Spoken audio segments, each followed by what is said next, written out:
Welcome to Causing Chaos, the Trouble Show. Part interview, part therapy, part shit show. I'm Emma Barry and we are chatting with troublemakers, risk takers and rule breakers. People with a healthy disregard for the status quo. People who choose a different path. Those who lean into their inner mischief and share the ruckus they are creating.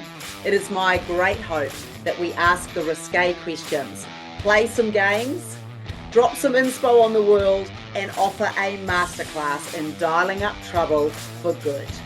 Let's go. So, ladies and gentlemen, our troublemaker today, someone very dear to my heart, has been ignoring advice since she was 16 years old and turned away from school and into fashion. We're going to hear that story. With 2 decades as award-winning CEO of Sports Girl, Mentor Me Woman, Human Elevation, author, speaker, champion of people, NED, mum, wife, superwoman, Aussie. Welcome, Colleen Callander, to the call. It is so great to have you on. Thanks for joining. Oh, thank you so much for having me. And it sounds like I've made a lot of trouble during that time, given how many things you've just read out there. But I'm excited to share some of them with you today. Thanks so much. So let's start. You said something to me which really stuck, and perhaps you can tell your story through this lens. You see things in decades. So there's probably a time for everything. So let's start at the beginning. Let's start with that troublemaking moment. In fact, we're going to kick off with a question to take us there. What is the biggest risk you've taken in your life so far that paid off? I would say the biggest risk I've taken is actually defying what everyone else told me to do, which was go to school, get your education, go and be a doctor, go and be a lawyer. And I actually dropped out of school at 16, which I'm sure we'll talk about that story today. So everyone was telling me I was crazy. All my friends were going back to do year 12. And I just said, it's not for me. And in the, in those times, everyone kind of just went to school and got their degree. And so I actually bucked that trend. I love that. So let's talk about that as your first decade. So your teenage years. What were you going for? What on earth made you defy your parents, your friends? I think it happened over a summer vacation, right? Everyone was off doing the boyfriends and the summer stuff, and you're like, I'm going to work. Absolutely. Well, I love to work from like as young as I can remember. So I always worked in my parents' businesses, and I was always really intrigued about working, and not just working, but people and people's behavior and what was happening around me. And so at the end of my year 11 school year, I got a casual job, a summer job at my local Just Jeans store in Geelong. And I was super pumped about it because I'd never worked in fashion before. And so the minute I arrived in that store on my first shift, I just loved it. I loved serving customers. I loved unpacking the denim. I love folding the denim wall. I love learning the pause. I love customers. I love taking the rubbish out. Nothing I didn't love. So I just put my hand up for every single shift, and I literally worked most of the summer. And as you said, all my friends are out having fun. I'm like, I'm having fun. I'm working. Like, this is awesome. And I'm making money, right? So I worked all summer, and at the end of that summer break, the area manager came down to Geelong, the little store that I was in, very insignificant little country town in Geelong at the time, and said, hey, Cole, you've done just such a great job. Thanks so much for the summer. We want to offer you a full-time job. We'd love to offer you a full-time sales assistant role. We think you've got potential. Well, I was a bit excited about that. Like, no one had ever said to me, I think you've got potential, let alone this big boss from Melbourne, right? So I ran home as fast as I could. And as I put the key in the door, my heart sank because I knew what was on the other side of that door. 2 parents had worked exceptionally hard to put me through school, and my brother and sister, neither of them had an education.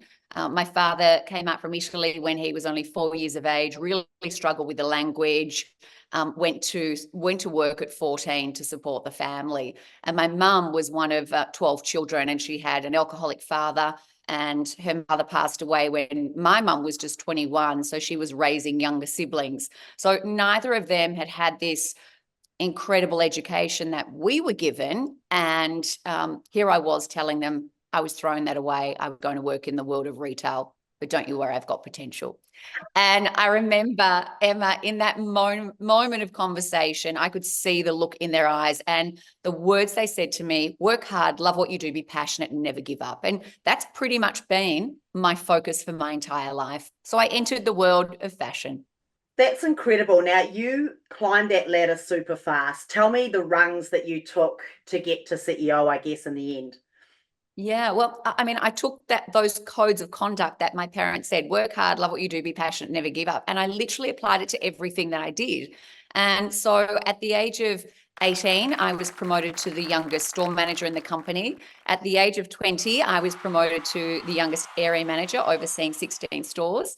And at the age of 24, I was running the state with 54 stores. But when I look back on that time, Emma, the real magic in that was that people were my greatest asset. So everything I did, I realized very early on that this actually wasn't about me. This was about people. This was about getting the most out of people. This was about allowing people to come to work and feel connected and bigger than the job they were doing. So I really understood this, I don't know, people stuff, I suppose. So I was in my role as state manager at Just Jeans for 4 years. And then I got a call from Sports Girl asking me to come and join them. That was in 1999, a long time ago. And little did I know when I said, sure, why wouldn't I come and work for that incredible, iconic brand with those beautiful stripes that we all know? When I said I would come and join that brand, I didn't realize I would spend the next 20 years of my career and 13 years as CEO across Suzanne and Sports Girl. But an absolutely incredible ride. So, two questions are popping up for me. Number one, were you a good student at school? I was a really good student, but I was a bit bored. So I really much preferred doing things that were not sitting down in a classroom, writing, reading. I wanted to be socializing. I wanted to be playing sport. But I was a good student. I just was a bit bored with it. Right. And then my second question is, as you found fashion, what was it that you particularly loved about it? Like, you kind of said you didn't hate any of the jobs. In fact, you loved them. You loved doing it all. What was the thing that pulled you through? Why you and not every other little sales guy or girl in all the other shops? Yeah, I think again, I love people, but above that, I'm very competitive.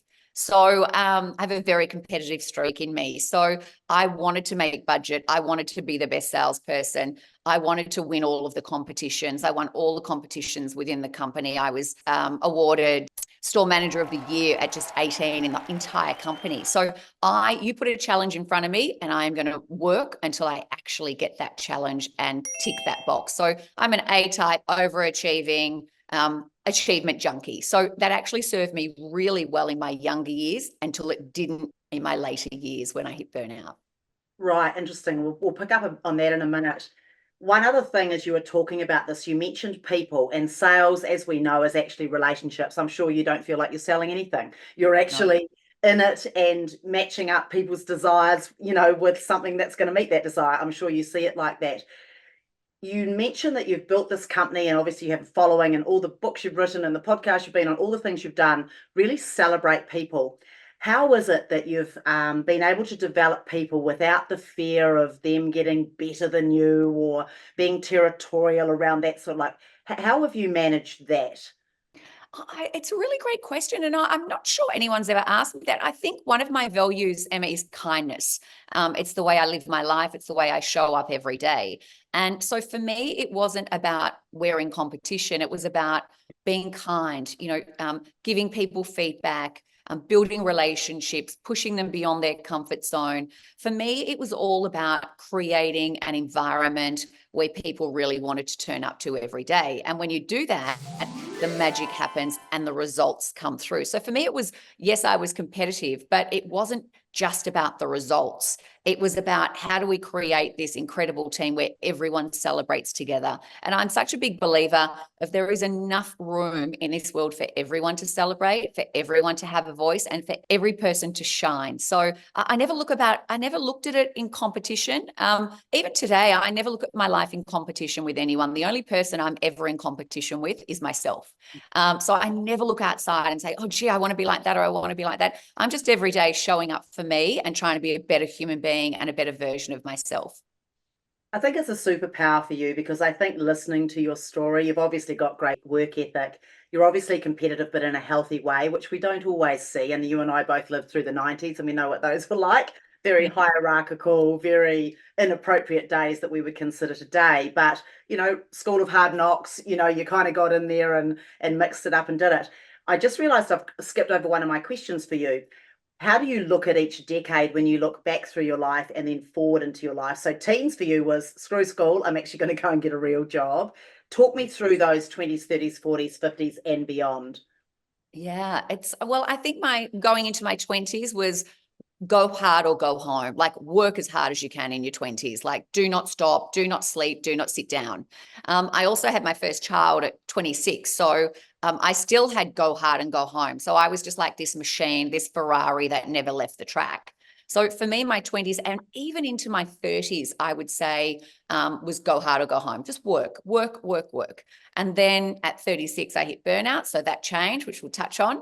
But then my 40s and 50s was really a step change for me. So my 40s was really embracing the pace because I'd had burnout, really slowing down, celebrating self-care, boundaries, things that I'd never actually had in my life because I was too busy being an achievement junkie. And then going into my 50s. So when I finished in my CEO role at Sports Girl at my 20-year milestone, for me, that was actually the next decade. And so for me, this next decade was really about, okay, what does it look like? How can I actually inspire and empower and really make a positive impact in other people's lives, not just in an organization? How can I do that on a much deeper level, on a much bigger stage, on a much bigger scale? And so I think that's really my next decade, is really imparting my knowledge and wisdom and challenges and failures and successes to really inspire and influence and make a positive impact on those people around me. So that's a really big part of this decade.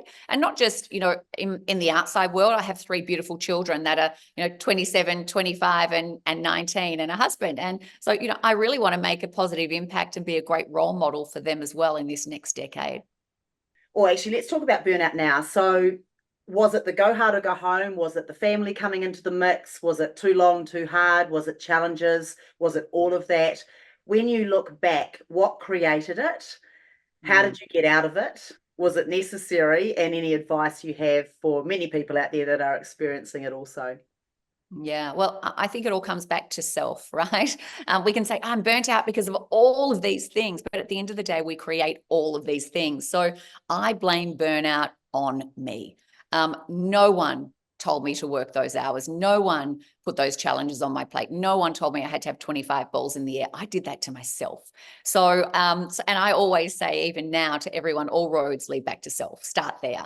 So for me, it was, as I said, Emma, just wanting to never leave the track. I describe myself in my book as a red Ferrari, but a red Ferrari that never left the track, never put air in the tires, never put petrol in the tank, never went in for a service. And we know no car works that well if we don't do the basic fundamentals, let alone this red Ferrari.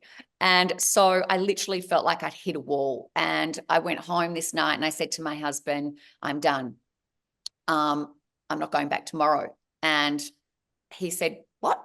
Big And I pun. said, I don't have anything left. I'm just exhausted. I've hit a wall. I love my job. I've got the best job in the world. I was general manager at the time of Sports Girl, but I just had nothing left in the Ferrari. So I walked in the next day to resign. And as I said those words, it was like these big sandbags came off my shoulders and I could breathe. And in that moment, my boss said to me, oh, that's not happening. You're not leaving. What can we do? And I was really grateful and fortunate that I had such an amazing boss. He was just incredible. So I took 3.5 months off. I put the Ferrari in for a service. I went to my happy place, which is Sorrento, which is where I live permanently now, by the beach. And I really changed my life. And I think about that, Emma, that I had to reset. I had to set boundaries. I had to learn to say no because I'm a massive people pleaser. Like when we say yes, we feel great, we feel validated, we feel needed, we feel necessary. So I would say yes to everything and more. So I had to really change some of those things. I got myself a coach. Like coaches, when you're in those situations, are fantastic. I know you do a lot of coaching of people as well, right? And you can really make a difference in people's lives because they're looking at you in a very different light to the way you look at yourself. So I really made a lot of changes over those 3.5 months. I talk about it now as a gift because it did allow me to live my life differently. I then returned in the following February of 2008, and I lived as a CEO for 13 years, high performing without burnout. That's some great advice in there. And I'm laughing because you're a little red Ferrari. I was a little red Corvette because I'm a big Prince fan, somewhere on my arm there. So, and go hard, go home actually was one of our body pump slogans back in the day. So eating was cheating. We've got to be on the bar. We've got to be on the stage. We've got to be closing it out. We've got to be at the press conference at 7 o'clock in the morning. All of that, that whole thing. All the Gen Zs now are looking at us going, "You did what?" But I'm so grateful for those times. I mean, in your case, probably not the burnout, but you were only going to go so hard and so long doing those things. And I think they were also, it was like that in those career days. Like I think, we'd come out of Industrial Revolution, we were in this, woman empowerment was coming through, a woman CEO, in Australia, and Australia's no joke. That's a rough, corporate life. I've got many women in banking there, and it's horrific today. To run that thing in a very yarn energy and go, go, go, and have 3 beautiful children somewhere in the mix there and try to have a family life. So yeah, I mean, your story is not, you're not alone in that. So many people speak of burnout, but I love what you've talked about, the boundaries. What was the biggest learning you had about yourself? I mean, other than you knew what got you there, what was the best piece of advice that actually, because change is hard, going into, Colleen 1.0 to 2.0 to 3.0, like change is hard because you've got to do stuff differently. What was the biggest thing that dropped in for you that enabled that shift? Yeah, I think the biggest thing was realizing that I was a people pleaser. And I'd never even thought about it like that. Right. And so people pleasers put everyone else at the top of the rung, the middle of the rung, and then they're at the bottom. And I had no idea I was doing that. I thought I was doing an amazing job. I'm a great mum. I'm working hard. I'm providing for the family. We're going on holidays. You go to great schools. I thought I was doing a really great job. And I think understanding that I was a people pleaser was the real penny drop, because when I started changing that narrative and actually thinking about myself at the top, that then allowed me to be so much better to myself and then so much better to others, because I thought I was serving everyone really well. But, when you burn out, you're cranky, you're tired, you've got brain fog, you can't make decisions, you can be a real bitch sometimes, so I thought I was doing this great job, but once I turned that around and actually put myself at the top, I actually was serving everyone else so much better, my family, my friends, my colleagues, and my organization. So for people pleasers that are listening to this, really change the narrative. Put yourself at the top, because when you feed yourself, when you build in self-care, when you're kind to yourself, you've got so much more to give to other people. I'm pretty sure you weren't as big a bitch as I was capable of. I just can't see it myself. I think you're so sweet. So tell me, when you do a change, there's always a trade-off. What was the thing? I mean, I get the people pleasing, but was there some part that was hard to let go? Because there's some reward in being the people pleasing, overworking, burnout girl. There's a reward in that you keep cashing in. What did you need to let go other than the people pleasing? I think it was more about setting boundaries than sort of letting go of things, because, I had no filter. I had no time limits. I had no clock ticking. It was just always open for business. Yes. Yeah, always on, So I think it was more about, okay, I still wanted to work hard. I still work hard today. Like, I love working. It's actually something you do too. We spoke about this, right? We love to work. So it's really hard to change the things you love. So I also changed that narrative, is that I love to work. So don't take something away from me that makes me really happy and who I am. So I still work hard. But what I did do was just set some boundaries. What is my start time? What is my finish time? When I walk in that door at night, when I was a CEO and I put my key in the door, that was my trigger to say, you are not a CEO anymore. You are now a mum and a wife, and your kids, your husband do not give a shit what you do. They don't actually care. All they want is for you to walk through the door, be a fun mum, a loving wife, engage, want to know about their day. So I really had to set those boundaries. Now, that didn't mean that I didn't go back to the office in my house when the kids went to bed, but I actually dedicated that time and was really visible and really connected with them. So it was not about letting go and not being that sort of crazy Ferrari, but it was about just driving her a little bit differently, but still ticking the boxes, because achievement junkies like us, we love ticking boxes. It makes us so, so happy. So I had to keep ticking the boxes. I just had to tick them a little bit differently. Right, you just needed to stay on the track, right? Not so many. Exactly. Yeah, exactly. I've seen all those movies, Gran Turismo, the Ferrari, all of that stuff, and it's a great analogy. So this show is part interview, part therapy, part shit show. Your second question, what is the one thing you were told would never work out for you that did? Well, I would have to go back to say the 16-year-old self, when everyone was telling me, what the hell are you doing? And I really stuck with my guns. I really went with my intuition and really what was going to make me happy, because I was thinking about, well, in 10 years, I don't want to look back on whatever decision I make and say, well, I had this opportunity and it didn't work out, and I really hate all of you around me for making me choose it. So I think that was it, is really sticking to my guns, being really confident in the decision that I was making, even maybe deep down if I wasn't that confident.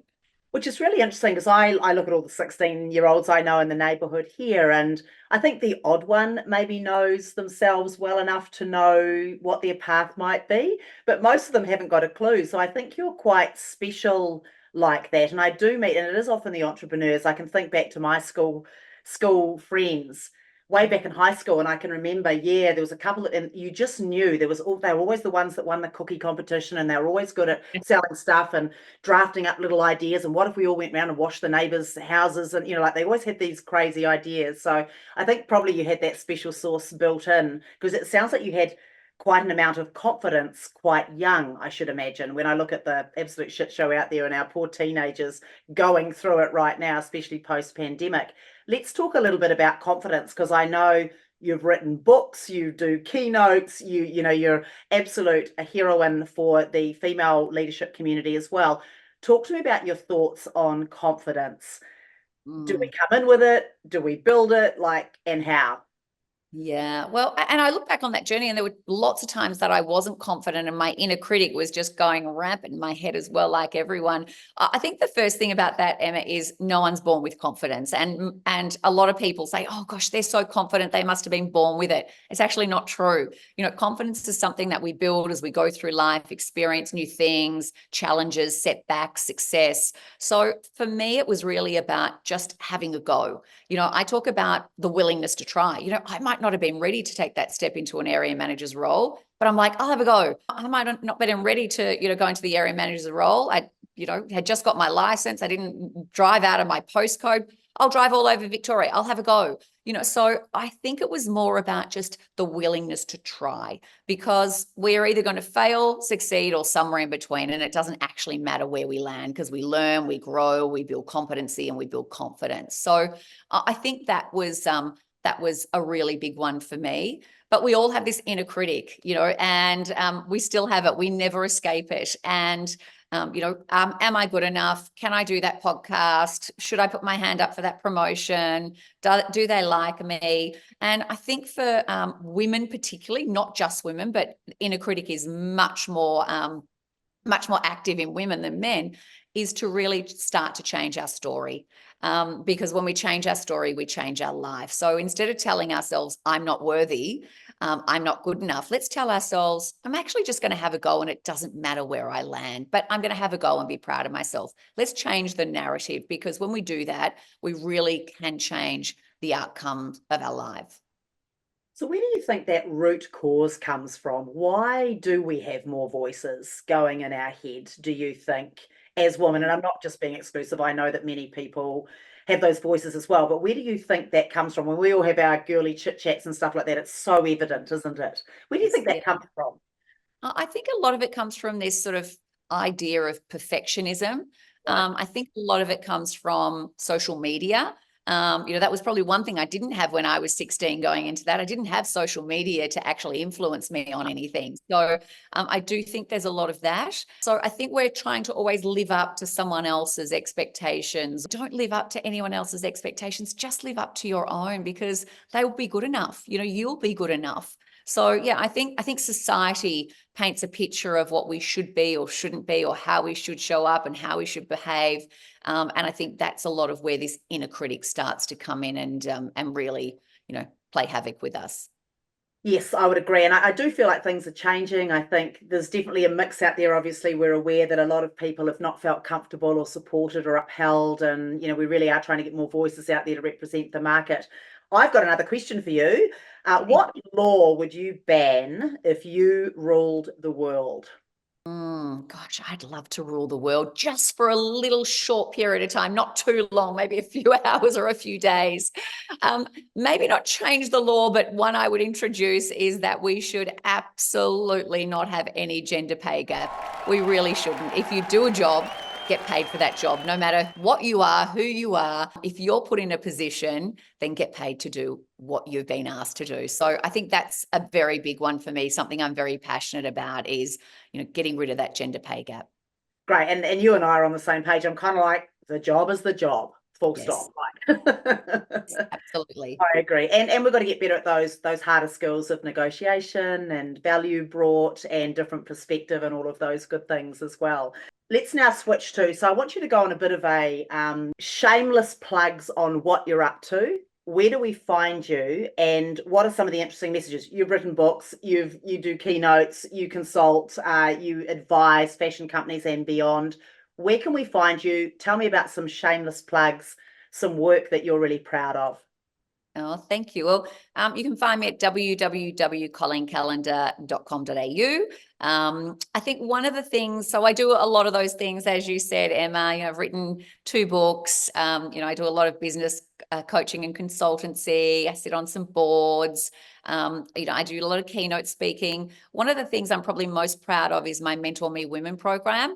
I started that in COVID, and I really just did that because so many women were calling me, some I'd worked with, some I hadn't worked with, and were really lost. And, Victoria had a really bad time during COVID. So I know the value of having a coach. The value of having a coach, but a lot of people can't afford to have a coach or don't know where to find them. So I had my whole philosophy around making mentoring affordable and accessible for all women. And so I started mentoring women in groups during COVID and during lockdown. And I thought, this is awesome. I love it. It was feeding my soul. It was bringing me joy. And it was kind of filling the void, I suppose, of seeing my team every day in an office. I thought I'd do that for COVID. And, 4 years later, I'm still doing Mentor Me Women program. And I absolutely love it. It's fantastic. The other one I would say is, I think, women collaborating. That's probably the next part of the next chapter of my life, because again, I don't think we need to do life on our own in business and in projects. And so I've collaborated with who was my coach, Shanna Kennedy, and we created a business called Human Elevation. So all about your life, your leadership, and your longevity. We're really passionate about, one, women collaborating, showing other women collaboration's great, and we're stronger together, we're more powerful, and we have a bigger message when we do that. So 2 things I'm really, really proud of. And you should be, and you just continue to do great work. And, you've got all the proof behind you, and it's not even about that anymore. You've got all the people pleasing behind you, and it's not even about that anymore. Tell us, and we watched from afar, we were locked down in California, which looked very draconian on CNN, but actually we were all off the beach kind of doing what we wanted anyway. It was particularly rough in Victoria. Tell me about a little bit about how was that? What was your biggest learning, I guess, around humanity during that time? I was one of those really weird people, Emma, that enjoyed the lockdown part of it. And I think because I just finished in my CEO role in the March, and COVID hit in the March. So I was in my house. My children couldn't escape me. My husband couldn't escape me. They had to have dinner with me. They had to do puzzles with me. They had to watch movies with me. So I actually really enjoyed slowing down, because I was on planes, going to meetings at the office every day, a whole lot of things in my life as a CEO. And so I actually enjoyed that actually. But in saying that, it was a very, very challenging time for people. I had one son doing university in his room, really challenging. My daughter was in boarding school, but would come home, but, lockdown. My husband's a massive extrovert. I'm an introvert, by the way. So he was really challenged because extroverts need people around them all the time. So we'd do dress up parties in the house with the kids. We'd have Zoom parties with friends, so it was just really about making the most of what we had. And we were allowed to exercise, and I love to exercise. I know you are the exercise guru and fitness guru. I love that. So we could get to walk. So that was probably the only saving grace in our lives, was that, my husband and I were probably doing 20K a day, because that was the only thing we could do, was just be walking around the block and walking around the beach. So it was great. That's funny. And you must have been really happy you weren't CEO of a brand that needed to have stores open and people looked after. I mean, your timing is immaculate. Yes, I know. I did sort of say that. I thought, well, someone upstairs is looking after me, but then I also really miss my team a lot because I felt what they were going through. But I do love the thing about organizations. When you build really strong cultures in organizations, the culture and the friendship and the connection goes well beyond the walls. So my entire team and I are still very, very connected even today. So we all support each other in so many different ways. I think that was one of the big lessons of COVID. We certainly see that here in the US. If you'd done the community work prior, you were likely to hold together through the tough times. If you hadn't, if the cupboard was bare, you're not in business today. I mean, essentially, part of it came down to that. There were other, obviously, macroeconomics, etc., that was going on. Now, your great passion through all of this, and even in the boards that you serve on now, is fashion. So tell us about your fascination with fashion and just a little bit about what you see in the world of fashion today, I guess, as you probably look on and guide some of these boards. It's much more challenging, Emma, than it ever was before, I have to say. Life is very, very different today in retail. And, I think there are, just what you said was so true in terms of the great get greater and the okay actually sink to the bottom of the sea kind of thing. So I think for retailers today, the ones that are great, the ones that understand their brand purpose, the ones that really create great cultures for their people, the ones that empower their people, the ones that invest and innovate, they're the ones that will continue to grow and shine. The others will be very mediocre. And in fact, I think they'll disappear over the next, 5 to 10 years. So I think today in retail, you have to be so connected to your customer in a much deeper way than just selling them something. And that really comes back to understanding your purpose. So I think there are brands doing really well and then brands not doing so well. But yeah, it's an interesting landscape, but very, very different to what it was when I was in retail. The internet changed the world. We know that. So that changed the whole fashion world as well. Direct sourcing out of other countries, that's changed the way we do business. So yeah, and now this ethical sourcing's been around. Sustainability is a big piece as well now. None of these words were even thrown around when I was in retail in the early days. So I think the challenges are much bigger than the challenges that I ever faced when I was in my role.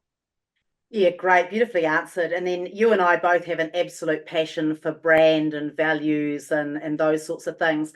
What would your advice be around people who are, I guess, sort of teetering, maybe they're not hand on heart 100% aligned? What would your advice be to them around perhaps the values, purpose, brand space? Yeah, I think always come back to your values in your decision making. So they will always be your guiding light, your North Star, your no bullshit meter, right? Because when we come back to our values and make decisions in line with those, then they will be right. A lot of people go, oh, I don't know what I should do. It doesn't kind of feel right in my gut. And I'm like, well, it's not. If it doesn't feel right in your gut, it's not, because it doesn't align to your values. So I make decisions. My values are family, health, authenticity, kindness, and achievement. They're my 5 values, and that's how I make decisions every single day. They're the boss. So I don't work for anyone else. I work for my values every day. And when we work for our values and make them front and center of our decision making, then we will make the right decision. And I always talk about if people are lost or don't know which direction to go in, ask yourself questions, because questions are the biggest thing you can do for self-awareness. Am I passionate? Do I love this? Do I want to get out of bed every morning? What makes me shine? What makes me happy? What's not serving me in my life? Whatever the question is, that is a whole journey of self-discovery for people, and that will really help people answer questions in their life and leadership and journey. Well, that's great. Look, my last serious question for you is, 20 years at the helm, a bunch of years before that, the word failure, and I have sort of a love-hate relationship with the word failure. I prefer feedback, but I'm sure you've had moments that didn't go as well as others. How do you frame failure? And perhaps share with us some of the highlights or the lowlights of stuff that didn't go according to plan in your past, and then what you did to overcome. Yeah. I'm a bit like you. I don't see failure as a problem. I see failure as a fantastic thing, because failure means that we actually haven't pushed ourselves hard enough, or we need to do something different. We need to try another track.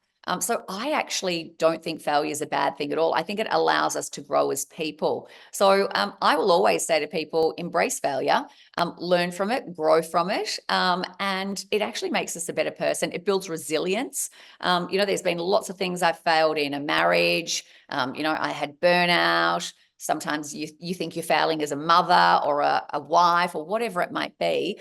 And I always just change the story. Change that story, change that narrative, because no one gets up any day to fail. I'd always say that when my team had come to the office, yeah, they made a mistake or they failed or it didn't work. I'm like, they didn't intentionally turn up to fail.